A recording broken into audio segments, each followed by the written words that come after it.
Hello दोस्तों, सभी को जय हिंद जय भारत। आज का मोस्ट इम्पॉर्टेंट टॉपिक है स्वरनाम, जो कि हर एक एग्जाम में पूछी जाती है, जैसा कि लेखपाल, यूपीपी, यूपीएसआई।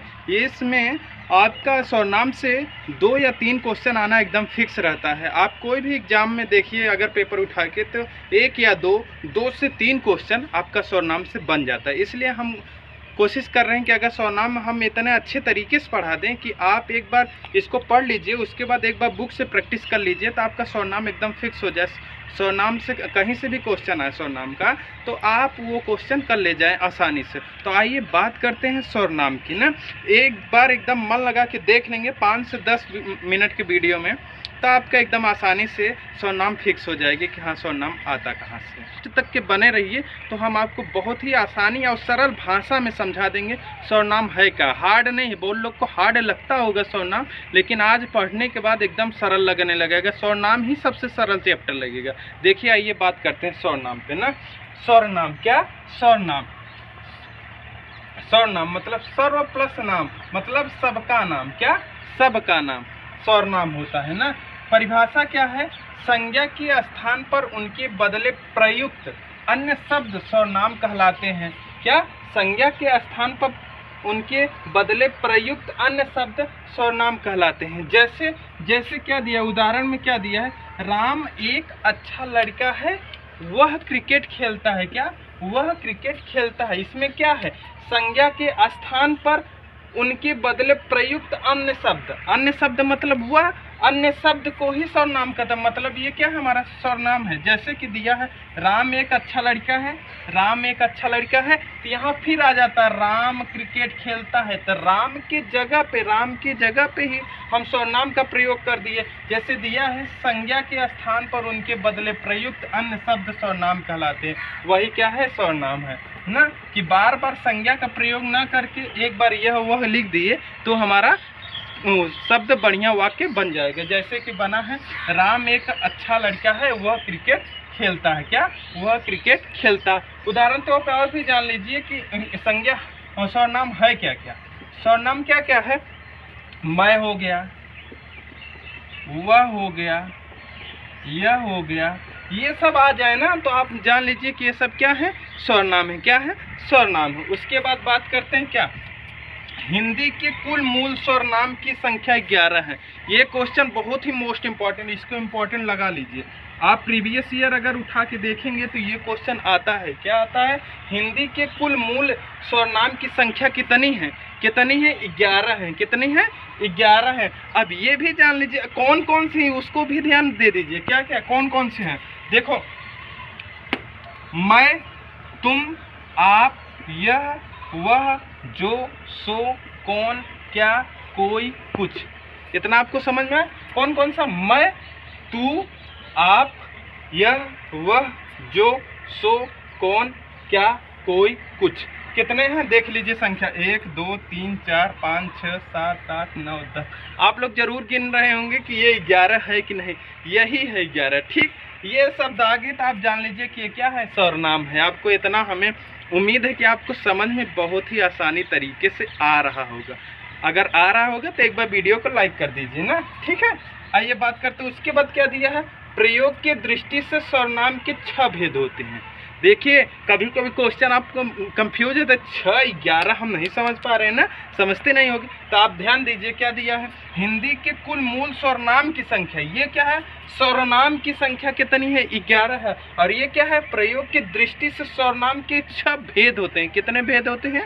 6 भेद होते हैं। कौन कौन से होते हैं? आसानी से समझ लीजिए कौन कौन से होते हैं। पुरुषवाचक स्वरनाम, निश्चयवाचक स्वरनाम, अनिश्चयवाचक स्वरनाम और संबंधवाचक स्वरनाम, प्रश्नवाचक स्वरनाम और निजवाचक स्वरनाम। हमें उम्मीद है कि आपको वीडियो बहुत ही अच्छी तरीके से समझ में आ रही होगी। तो अब बात करेंगे क्या? पुरुषवाचक स्वरनाम। क्या? पुरुषवाचक स्वरनाम। पुरुषवाचक स्वरनाम के भी 3 भेद होते हैं। कितने भेद होते हैं? 3 भेद होते हैं। कितने भेद होते हैं? 3 भेद। ये क्वेश्चन पूछी जाती है कि पुरुषवाचक स्वरनाम के कितने भेद होते हैं। हम जितनी बातें बोल रहे हैं, आप वो समझ जाइए कि यहाँ से क्वेश्चन आता ही आता है। जितने ही भी बातें बोल रहे हैं उसको ध्यान से सुनते रहिए कि हम बोल क्या रहे हैं। ठीक है, जैसे कि बोले क्या? स्वरनाम पुरुषवाचक सर्वनाम के कितने भेद होते हैं? तो 3 भेद होते हैं। ये क्वेश्चन आना एकदम मोस्ट इम्पॉर्टेंट है, इसको नोट कर लीजिए।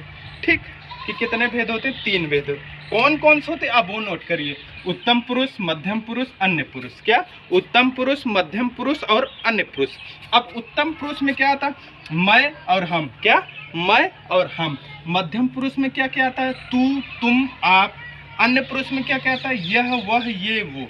मतलब इसमें क्या है, और भी बना सकते हैं, जैसे मैं से मुझे, मुझको, हम से हमने, हमेशा, हमको। ठीक, तुम से तुझको या आपको, ये सब बना लो ना, अपने से बना सकते हो। ठीक है, ये क्या? यह, वह, उनको, उसे, उसको, उसे, उसको, ये सब अपने से आप बना भी सकते हैं। ठीक, इसमें से क्वेश्चन कैसे आता है ये हम आपको आज सिखा देते हैं ना।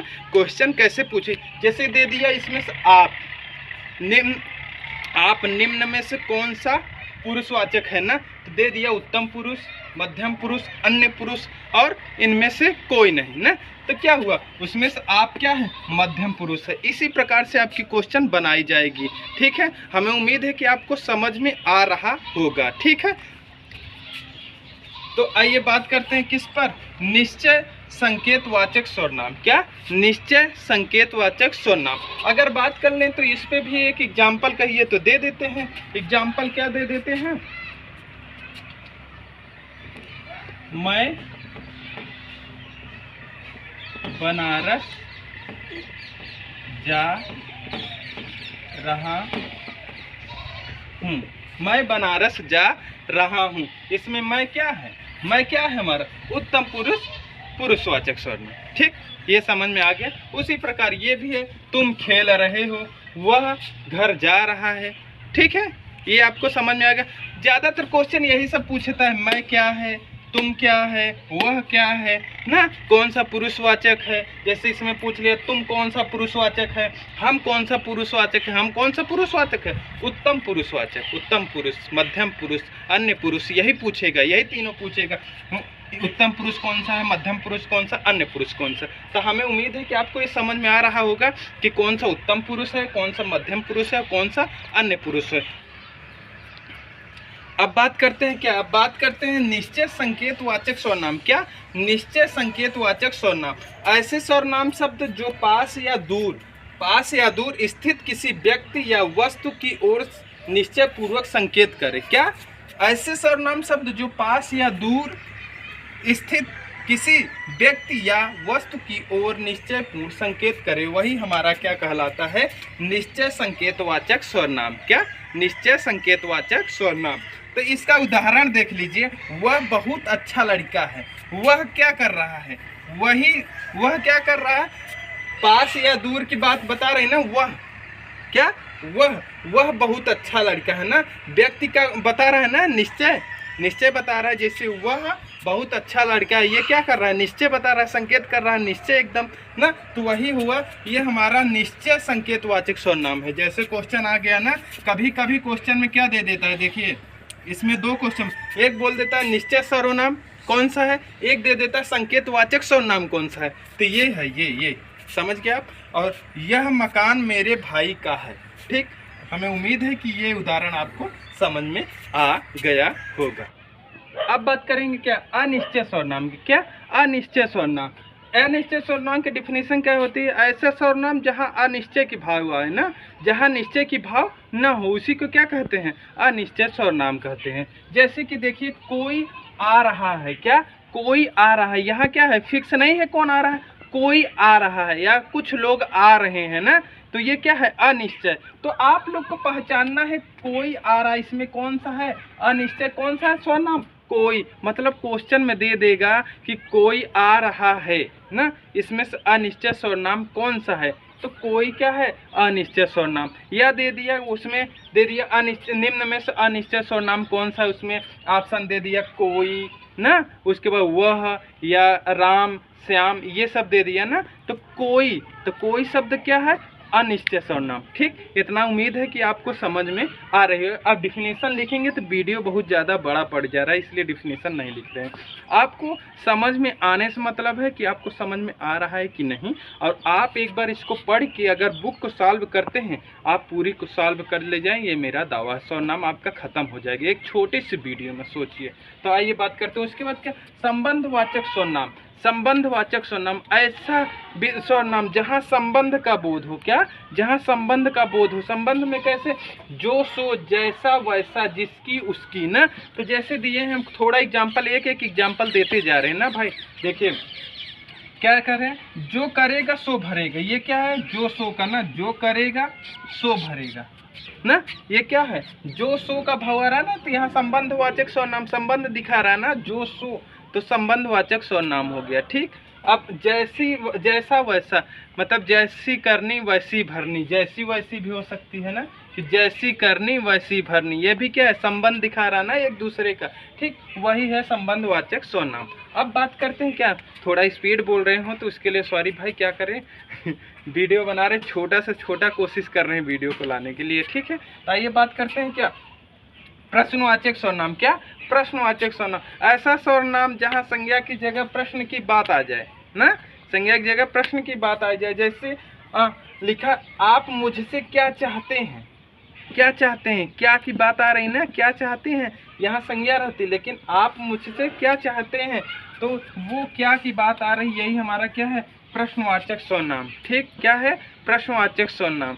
या इसी प्रकार आपको देख लीजिए, प्रैक्टिस में आप देखते हुए होंगे, तो दे दिया क्या शब्द दिया है, उसमें से पूछ लेगा प्रश्नवाचक सर्वनाम कौन सा है ना, तो या दे दिया, लिख दिया वहाँ पे, क्या कौन लिख दिया, आप पूछ, उसमें ऑप्शन में दे देगा प्रश्नवाचक सर्वनाम, संबंधवाचक सर्वनाम, अनिश्चयवाचक सर्वनाम, निश्चयवाचक सर्वनाम। तो आप आसानी से कर ले जाएंगे ना कि प्रश्नवाचक सर्वनाम है। हमें उम्मीद है कि ये वीडियो आपको बहुत ही अच्छी तरीके से लाभदायक लाएगा, और यही छोटा सा वीडियो। अब देखिए, क्या कौन खेल रहा है, कौन क्या है, हमारा प्रश्नवाचक सर्वनाम।